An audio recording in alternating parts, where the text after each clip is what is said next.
E aí, pessoal, atualizando as notícias do Grêmio nessa quarta-feira. Vamos falar da sede do Grêmio, ou a nova sede do Grêmio em alguns jogos. Vamos falar também de John Textor, que entregou documentos pedidos pelo STJD e que mexem com o Campeonato Brasileiro do ano passado. Vamos falar também sobre o CT e a Arena e como ele está atualmente. E, claro, um goleiro, um antigo sonho do Grêmio, que parece que vai ter um novo destino. César Cidade Dias falando de Grêmio aqui no YouTube, papo de gremista para gremista. Agora o assunto é LR Energia Solar, para você pagar muito menos com as placas solares e também ajudando a comunidade.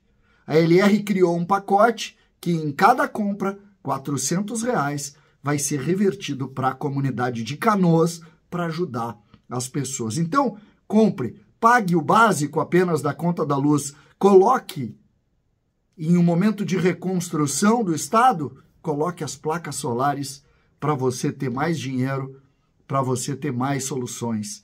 Placas solares com a LR Energia Solar, ajudando a comunidade e também melhorando o seu dia a dia. Gente, vamos para a nossa já tradicional timeline tricolor, que a gente começa, inclusive, falando ainda dos alagamentos no bairro Humaitá, na Arena do Grêmio, no CT do Grêmio. 15 dias. 15 dias. E nada mudou. Nenhum cenário. A água baixa muito pouco. Hoje nem baixou tão pouco assim. Mesmo que há 2 dias a gente já não tenha chuva por aqui, as águas estão chegando ainda da serra e não baixa. O descaso com o Humaitá, o descaso com aquela região e outros bairros de Porto Alegre fica escancarado. Escancarado. Nós não podemos esquecer jamais do que aconteceu. E por mais que não queiram que se fale em responsáveis, existem responsáveis. Existem. Quando tu tem dentro de um espaço, um lugar que foi bombeado por bombas e outro que não foi, eu não preciso dizer nada. Faltou manutenção, estrutura, melhor equipamento no bairro que não foi bombeado. Contra fato não tem argumento. E eu não vou discutir fato aqui. Não vou mesmo.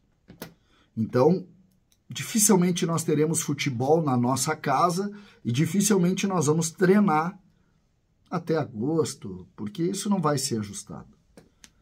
Isso não vai ser ajustado, a gente vai ter que conviver e vai ter que nos refazer em cima disso. Dentro dessa linha, tudo indica, e eu conversei hoje à tarde, estou gravando esse vídeo perto das 6 horas da tarde, eu conversei hoje à tarde sobre algumas situações. O Grêmio deve jogar mesmo em Curitiba. E o Grêmio deve ter como sede São Paulo. Essa é a realidade. O Grêmio já deve começar amanhã a trabalhar essa linha. A sede Curitiba para jogar os jogos da Libertadores foi encaminhada para a Conmebol, que precisa aprovar, mas essa é a tendência natural. Grêmio em Curitiba para receber os jogos da Conmebol. Primeiro, dia 29, o jogo contra o Huachipato, ou seja, exatamente daqui a 2 semanas. 2 semanas. Então o Grêmio tem 2 semanas para recuperar a forma, para treinar e a partir daí recomeçar a sua vida. Né? O Campeonato Brasileiro tem jogos marcados, mas ainda não se tem a definição, porque já mexe um pouco, não pode ter tanto jogo assim no Couto Pereira também. Então existem algumas situações. O fato é que os jogos da Libertadores do Grêmio estão praticamente acertados para serem lá em Curitiba, né? E assim o Grêmio faria a sua construção. Muitos gaúchos que estão lá, muitos gremistas vão ter oportunidade de ver. O Grêmio deve montar ações. Estou achando o Grêmio muito parado nesse aspecto, muito parado, de ações de engajamento. O Grêmio precisa ter mais do que está fazendo, mas nesse momento a gente também está focado em outra coisa e acho natural que a gente faça assim. Outras situações que também mexem com o Grêmio hoje, o John Textor, o CEO lá, o dono do Botafogo, entregou os áudios das denúncias que ele fez hoje no STJD.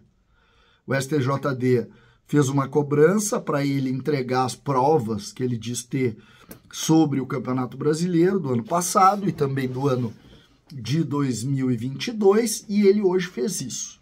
Então a gente deve ter alguma novidade com relação a isso. A denúncia é diretamente contra o campeão brasileiro, que no caso é o Palmeiras, e o Grêmio foi o vice-campeão brasileiro do ano passado. Então, é preciso estar atento a isso. O que é essa denúncia, o que aconteceu, o que podemos imaginar sobre este aspecto. Me parece que essa é a lógica da hora. O que nós temos e o que podemos imaginar. O John Textor, a denúncia que ele fez é muito grave. Então, vamos ficar atentos a John Textor e às denúncias, porque isso também, de alguma maneira, envolve o Grêmio. Outro assunto que também indiretamente envolve o Grêmio é um antigo sonho do Grêmio. O goleiro Cássio não renovou com o Corinthians, não quer a renovação, quer mudar de ares. A informação inicial é que ele está indo para o Cruzeiro, que liberou o Rafael Cabral para o próprio Grêmio e está indo para o Cruzeiro. Por que ele vira assunto aqui? Porque o Cássio é um antigo sonho do Grêmio. E o Grêmio por muito tempo... Eu não gosto, tá? Eu estou falando de notícia. O Grêmio, inclusive, conversou no curso da vida dele no Corinthians várias vezes com o Cássio. E agora o Cássio abre mão do Corinthians, finalmente. Ele que é um dos jogadores, dos maiores ídolos da história do Corinthians. Um jogador que foi campeão do mundo pelo Corinthians, que está não sei quantas temporadas lá, mas que resolveu sair. Então, não aceitou a proposta de renovação e está montando a rescisão de contrato com o Corinthians, e isso determinaria, então, a sua saída do clube paulista e, segundo as informações, iria para o Cruzeiro. Como o Grêmio contratou o Rafael Cabral, eu não acho que o Grêmio vai se movimentar, mas que é curioso porque o Grêmio, há pouco tempo atrás, chegou a ter muito fortemente noticiado que o Cássio teria conversado com o Grêmio, né? Então, esse é outro ponto também que a gente chama atenção aqui na nossa timeline de hoje, que pode voltar ainda hoje, né? Porque tendo notícia a gente volta para conversar. César, Cidade Dias falando de Grêmio aqui no YouTube.